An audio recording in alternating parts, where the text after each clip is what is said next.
Il y a des matchs que tu regardes et il y a des matchs que tu n'oublies jamais. Ce soir, quand Albacete a battu le Real Madrid 3-2, ce n'était pas juste un résultat, c'était une gifle, une claque monumentale, un choc. Le Real Madrid, l'un des géants mondiaux les plus titrés, éliminé par Albacete, club de deuxième division, au premier match d'Alvaro Arbeloa comme entraîneur. Un club classé 17e en Liga 2, une équipe qui n'avait jamais battu Madrid et pourtant 3-2, élimination, tabassé. C'est le genre de soirée où même le brouillard semblait conspirer contre Madrid. C'est le genre de résultat qui fera parler le monde entier du football. Le contexte avant le match, le Real Madrid en crise. Le Real n'arrivait pas exactement sur un tapis rouge. Élimination récente de la Supercoupe d'Espagne contre le Barça, 3-2. Xabi Alonso limogé juste avant ce match. Alvaro Arbeloa, coach pour la première fois avec l'équipe première, dans un scénario digne d'un scénario hollywoodien, mais qui tourne très vite à l'horreur. Absent du groupe, Kylian Mbappé, pas remis à 100% et non convoqué, ainsi que d'autres cadres.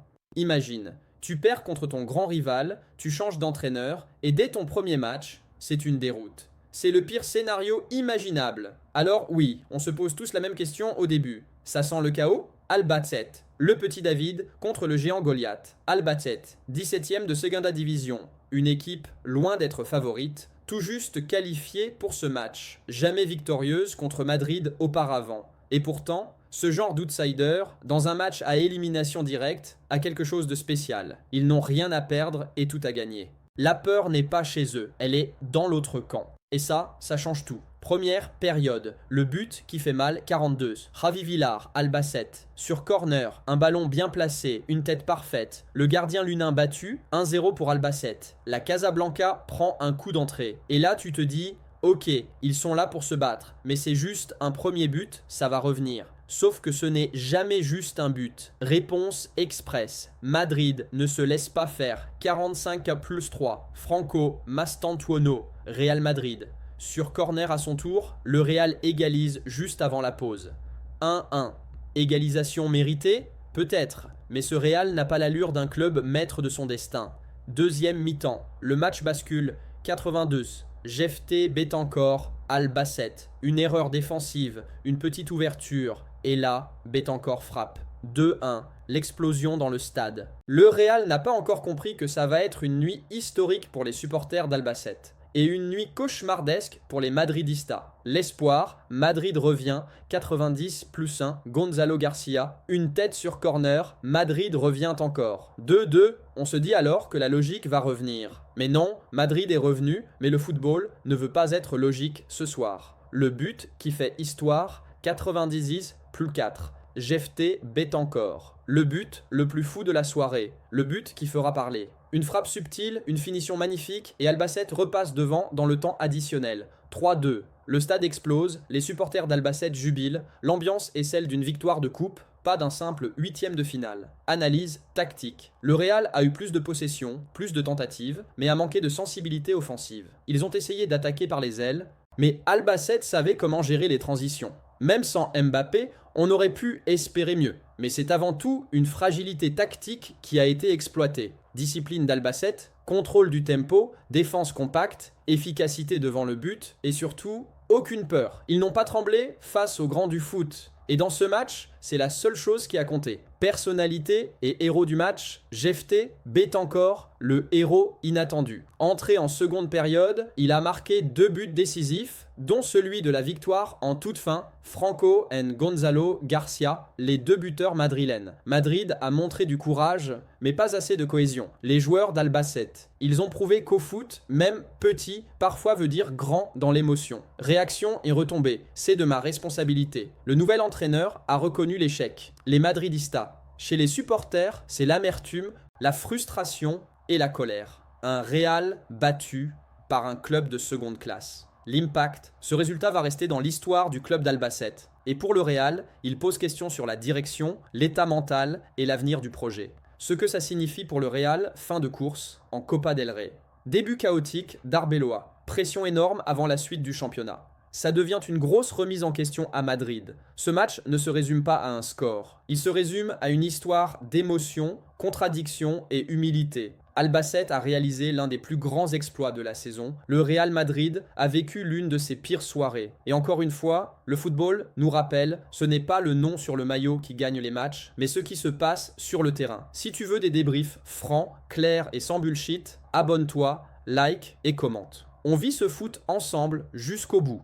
Il y a des matchs que tu regardes et il y a des matchs que tu n'oublies jamais. Ce soir, quand Albacete a battu le Real Madrid 3-2, ce n'était pas juste un résultat, c'était une gifle, une claque monumentale, un choc. Le Real Madrid, l'un des géants mondiaux les plus titrés, éliminé par Albacete, club de 2e division, au premier match d'Álvaro Arbeloa comme entraîneur. Un club classé 17e en Liga 2, une équipe qui n'avait jamais battu Madrid, et pourtant 3-2, élimination, tabassé. C'est le genre de soirée où même le brouillard semblait conspirer contre Madrid. C'est le genre de résultat qui fera parler le monde entier du football.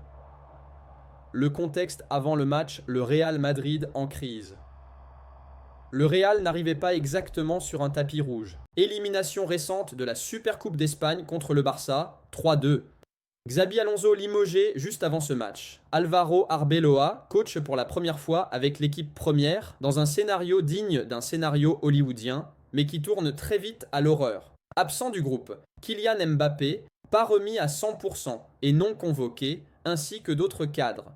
Imagine, tu perds contre ton grand rival, tu changes d'entraîneur, et dès ton premier match, c'est une déroute. C'est le pire scénario imaginable. Alors oui, on se pose tous la même question au début. Ça sent le chaos? Albacete, le petit David contre le géant Goliath. Albacete, 17e de Segunda Division, une équipe loin d'être favorite, tout juste qualifiée pour ce match, jamais victorieuse contre Madrid auparavant. Et pourtant, ce genre d'outsider, dans un match à élimination directe, a quelque chose de spécial. Ils n'ont rien à perdre et tout à gagner. La peur n'est pas chez eux, elle est dans l'autre camp. Et ça change tout. Première période, le but qui fait mal, 42. Javi Villar, Albacete. Sur corner, un ballon bien placé, une tête parfaite. Le gardien lunin battu, 1-0 pour Albacete. La Casablanca prend un coup d'entrée. Et là tu te dis, ok, ils sont là pour se battre. Mais c'est juste un premier but, ça va revenir. Sauf que ce n'est jamais juste un but. Réponse express. Madrid ne se laisse pas faire. 45+3. Franco, Mastantuono,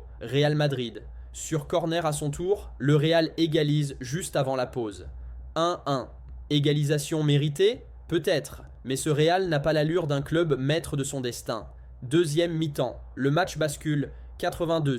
Jefté Betancor, Albacete. Une erreur défensive, une petite ouverture. Et là, Betancor frappe.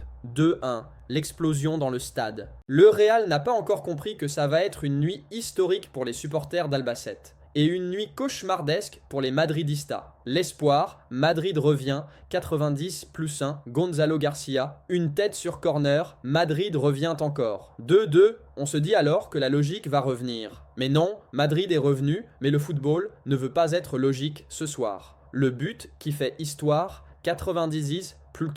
Jefté Betancor. Le but le plus fou de la soirée. Le but qui fera parler. Une frappe subtile, une finition magnifique et Albacete repasse devant dans le temps additionnel. 3-2. Le stade explose, les supporters d'Albacete jubilent, l'ambiance est celle d'une victoire de coupe, pas d'un simple 8e de finale. Analyse tactique. Le Real a eu plus de possession, plus de tentatives, mais a manqué de sensibilité offensive. Ils ont essayé d'attaquer par les ailes, mais Albacete savait comment gérer les transitions. Même sans Mbappé, on aurait pu espérer mieux. Mais c'est avant tout une fragilité tactique qui a été exploitée. Discipline d'Albacete, contrôle du tempo, défense compacte, efficacité devant le but et surtout, aucune peur. Ils n'ont pas tremblé face aux grands du foot. Et dans ce match, c'est la seule chose qui a compté. Personnalité et héros du match, Jefté Betancor, le héros inattendu. Entré en seconde période, il a marqué 2 buts décisifs, dont celui de la victoire en toute fin, Franco et Gonzalo Garcia, les 2 buteurs madrilènes. Madrid a montré du courage, mais pas assez de cohésion. Les joueurs d'Albacete, ils ont prouvé qu'au foot, même petit, parfois veut dire grand dans l'émotion. Réaction et retombée, c'est de ma responsabilité. Le nouvel entraîneur a reconnu l'échec. Les Madridistas. Chez les supporters, c'est l'amertume, la frustration et la colère. Un Real battu par un club de seconde classe. l'impact. Ce résultat va rester dans l'histoire du club d'Albacete. Et pour le Real, il pose question sur la direction, l'état mental et l'avenir du projet. Ce que ça signifie pour le Real, fin de course, en Copa del Rey. Début chaotique d'Arbeloa, pression énorme avant la suite du championnat. Ça devient une grosse remise en question à Madrid. Ce match ne se résume pas à un score. Il se résume à une histoire d'émotion, contradiction et humilité. Albacete a réalisé l'un des plus grands exploits de la saison. Le Real Madrid a vécu l'une de ses pires soirées. Et encore une fois, le football nous rappelle, ce n'est pas le nom sur le maillot qui gagne les matchs, mais ce qui se passe sur le terrain. Si tu veux des débriefs francs, clairs et sans bullshit, abonne-toi, like et commente. On vit ce foot ensemble jusqu'au bout.